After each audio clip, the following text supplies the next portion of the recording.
Hi everyone, this is Tavi live from room 114. It's about 3:30 on Tuesday. So let's get right into our early Cold War guided notes. It's part 4 in our series. And I'm leading off, guys, with this ongoing and unresolved conflict over Germany. So think about our previous screencasts and what's been going on. And this leads to what's known as the Berlin Airlift. So that's for number 1. Let's kind of go through this. So guys, Truman believed the key to European recovery was Germany's recovery. So he wanted a stable and strong Germany. So Stalin, guys, remember, what do you think he wanted? He still wanted reparations. So fill that in under number 1. By early 1948, the U.S. concluded that the Soviets were committed to undermining Germany's economy.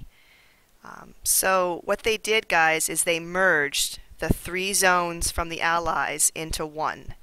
So we then merged the 3 zones into one to allow Germany to have their own government, as well as their zones in Berlin, guys. Put that down to make a West Berlin capital. And so, guys, this made a new nation in the West, and it was called, fill in, the Federal Republic of Germany. Okay, you can also put down West Germany, but it also was called the Federal Republic of Germany. And so the Soviet response is their zone then becomes the German Democratic Republic. So fill that in for their country, German Democratic Republic, or East Germany. So guys, this convinces the Soviets that they would never get their reparations.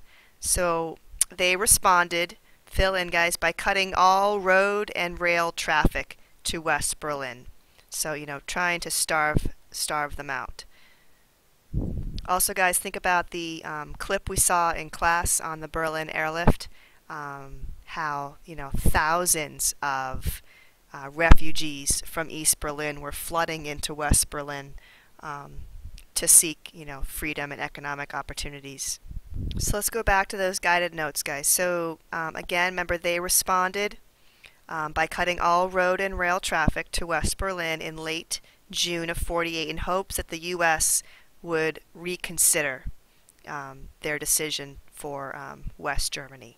So what happens, guys, is Truman sent bombers with atomic weapons to bases in Britain. So extreme show of force. Even the American commander in Germany, guys, warned, quote, "If we mean to hold Europe against communism, then we must not budge."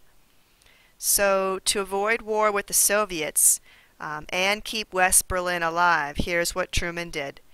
He ordered, guys, fill in, the Air Force to fly supplies into Berlin. It began in June of '48 and continued until the spring of '49. You can put down that more than 2 million tons of supplies were sent to the city. So Stalin, had to finally lift the blockade, and this really symbolized, put down, American determination to contain communism, and also, guys, to not give in to Soviet demands. So here's just some review bullets to talk about the Berlin Airlift of 1948. Okay, so make sure you guys know, the sense that the Stalin tries to, starve out us, and it just doesn't work. Truman remains calm and instead has all the Allies help him, fly in the supplies. But it really does show how the times are very volatile. And here's just a neat slide showing the 3 avenues open for flight. So the Soviets, trying to control what is able to leave Berlin and to come in. And so, just to sum up, guys, the Berlin Airlift, Truman is avoiding war. Here's shown some of the planes bringing in supplies to the hungry refugees. And it's a coordinated effort, of this western part of Europe to resist Stalin. All right, so let's go on to number 2, guys, NATO. Some of you guys may already know that it's what it stands for, the North Atlantic Treaty Organization, here on this slide. But let's talk about the background. So guys, the Berlin blockade, and the airlift convinced many Americans, just fill in, that the Soviets were committed to conquest, to spreading their empire. So the public began to support a military alliance with Western Europe. So a military alliance. So by April 49, guys, an agreement was reached to create the North Atlantic Treaty Organization. So guys, it was a mutual defense alliance, and I want you guys to list some of the countries. Obviously, put down the U.S., Canada, Britain, France, Italy, Belgium, Denmark, Portugal, the Netherlands, Norway, Luxembourg, and Iceland. What's important, guys, is they agreed to come to the aid of any member who was attacked. And this is important, guys. It was the first time in U.S. history that we were committed to maintaining peace in Europe. And 6 years later, we allowed West Germany to rearm and to join. This certainly alarmed the Soviet leaders.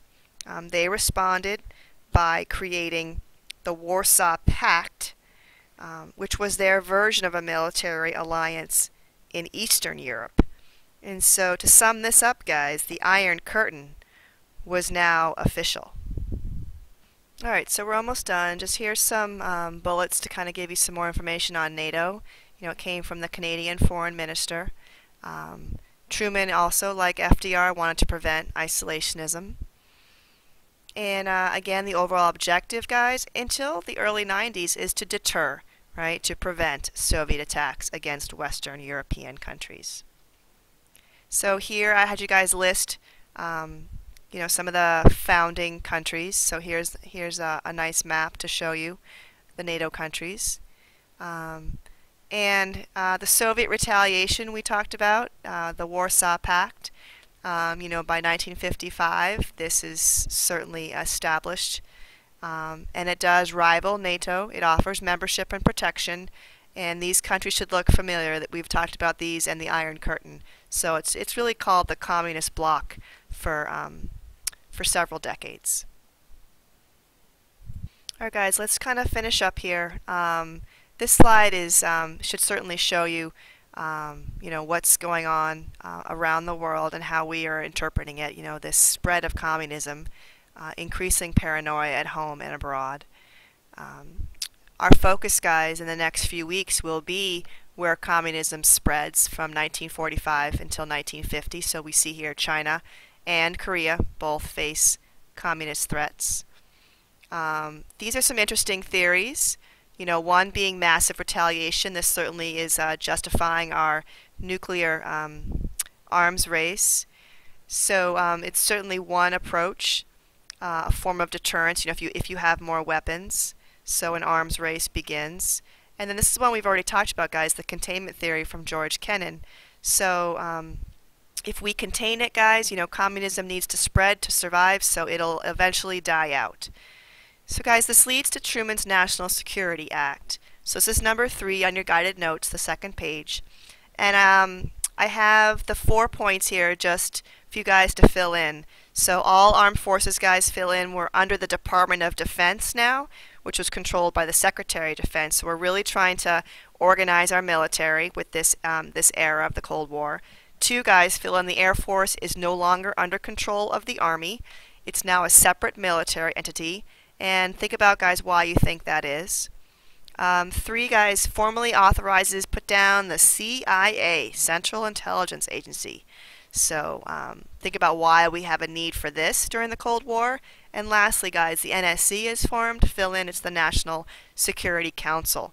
So it's the head of all the major government intelligence departments. So I'd like to pause here and have you guys just go on to number 4. And there's a lot for you guys to think about. There's no right or wrong way to do this, but write down 3 conclusions that you can draw after learning about these early Cold War events. So take your time, guys, reflect on 3 impressions you have, predictions perhaps, or conclusions, and we'll share those with your groups tomorrow. This is Tevi signing off. Hope you guys have a great night.